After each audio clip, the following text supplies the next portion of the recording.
అమానీయ ఘటన. ప్రేమించిన వ్యక్తి మోసం చేశాడని 7 రోజుల కన్నబిడ్డను 6 లక్షలకు అమ్మేసిన యువతి.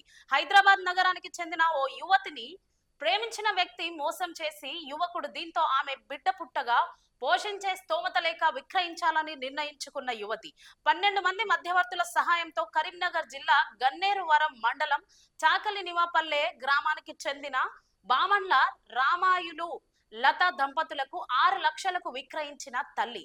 బాలల పరిరక్షణ కమిటీ ద్వారా సమాచారం అందుకొని శిశువును మాతా శిశు కేంద్రానికి తరలించి 15 మంది పైన కేసు నమోదు చేసిన పోలీసులు.